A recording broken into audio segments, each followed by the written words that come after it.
ঢাকা শহরে নাগরিক সেবা সংক্রান্ত বিষয়ে সমাজের বিশিষ্টজন ও সম্মানিত নগরবাসীর সাথে ঢাকা উত্তর সিটির প্রশাসক মোহাম্মদ এজাজ গণশুনানি করেন।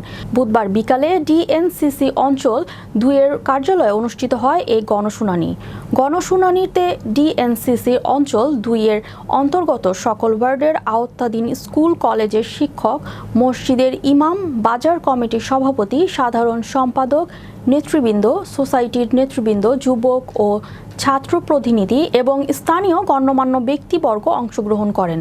গণশুনানিতে ভুক্তভোগী এলাকাবাসী ও গণ্যমান্য ব্যক্তিরাও তাদের মতামত তুলে ধরেন। প্রধান অতিথি বক্তব্যে ঢাকা উত্তরের প্রশাসক মোহাম্মদ এজাজ বলেন, ঢাকা উত্তরের সরকারি বেদখলকৃত জায়গা দখলমুক্ত, ফুটপাত দখলমুক্ত, অটোরিকশা যানজট মুক্ত সহ বিভিন্ন অবহেলিত রাস্তাঘাট দ্রুত মেরামত সম্পূর্ণ করা হবে। প্রতিনিয়ত সরজমিনে তদারকি করে তার সঠিক ব্যবস্থা নেওয়ার ঘোষণা দেন এই কর্মকর্তা।